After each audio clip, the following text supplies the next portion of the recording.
বাংলাদেশের নেতাকে তো মানে না সহজে অনুসারীরা। প্রতি মুহূর্তেই তারা যে নেতার চেয়ে বড় এটা প্রমাণ দেওয়ার জন্য মুখিয়ে থাকে। সেই কারণেই এই ধরনের একটা অনুষ্ঠানের এই পরিণতি হলো।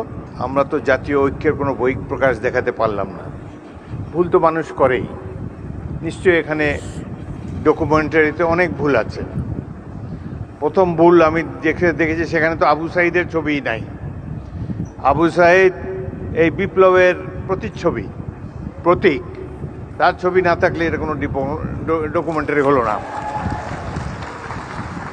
সেখানে আরও নাই দেশনেত্রী বেগম খালেদা জিয়ার ছবিও তো নাই। প্রকৃতপক্ষে বক্তৃতা দেওয়ার মানসিকতা হারিয়ে ফেলেছি। যে দৃশ্য এখানে দেখলাম সেটিতেই অত্যন্ত দুঃখিত এবং লজ্জিত হয়েছি, ব্যথিত হয়েছি। সকালটা ভালোই কেটেছিল, টেলিভিশনে দেখেছি জুলাই জাদুঘর উদ্বোধনী অনুষ্ঠানটি। সেখানে মাননীয় প্রধানমন্ত্রী এবং অন্যান্য দেশের বিশিষ্ট ব্যক্তিবর্গ ছিলেন।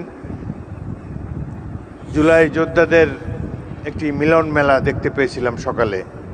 জাতীয় ঐক্য সহজেই প্রতিভাত হয়েছিল, কিন্তু বিকেলের এই অনুষ্ঠানটিতে যা দেখলাম এটি অভিপ্রেত ছিল না, একেবারেই অনভিপ্রেত। জাতীয় অনুষ্ঠানে আমরা তো জাতীয় ঐক্যের কোনো বহিঃপ্রকাশ দেখাতে পারলাম না। ভুল তো মানুষ করেই, নিশ্চয়ই এখানে ডকুমেন্টারিতে অনেক ভুল আছে।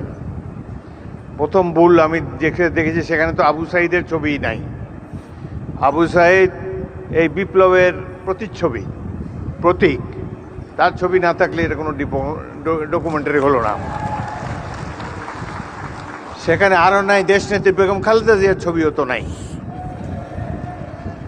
সুতরাং কিছু ভুল হয়েছে এবং এই ভুল মাননীয় মন্ত্রী জোর হাতে স্বীকার করেছেন, ক্ষমা চেয়েছেন, বারংবার ক্ষমা চেয়েছেন। তারপর তো শান্ত হওয়া উচিত এই ধরনের একটা জাতীয় অনুষ্ঠানে। এটাকে পুষে সংসদের মতো একটা ওয়াকআউট, এটি বাঞ্ছনীয় নয়। আমি লক্ষ্য করেছি মাননীয় সংসদ সদস্য আক্তার, তিনি তার অনুসারীদেরকে প্রশমিত করার চেষ্টা করেছেন, কিন্তু বাংলাদেশের নেতাকে তো মানে না সহজে অনুসারীরা। প্রতি মুহূর্তেই তারা যে নেতার চেয়ে বড় এটা প্রমাণ দেওয়ার জন্য মুখিয়ে থাকে। সেই কারণেই এই ধরনের একটা অনুষ্ঠানের এই পরিণতি হলো।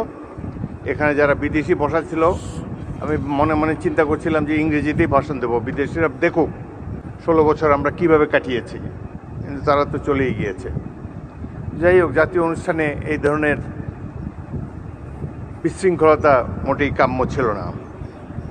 ভাই, আমরা তো জনগণের ভোট নিয়ে এখানে এসেছি, জনগণের নির্বাচিত প্রতিনিধি আমরা, হাওয়ার থেকে উড়ে এসে বসি নাই এখানে।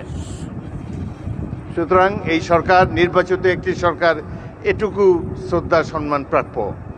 ভুল তো আমরা করি, আরও হয়তো সামনে আরও ভুল করব, সেই ভুল করলে তার জন্য মাশুলও দেব, কিন্তু সবাই মিলে ভুল সংশোধন করতে চাই। সকালের অনুষ্ঠানটা একটা চমৎকার একটা অনুষ্ঠান ছিল। প্রফেসর ইউনূস নিচে বসেছিলেন, তাকে মাননীয় প্রধানমন্ত্রী ডেকে এনে সম্মান দেখিয়ে তার পাশে বসিয়েছেন, স্টেজে উঠিয়েছেন। এটাই তো আমরা কামনা করি।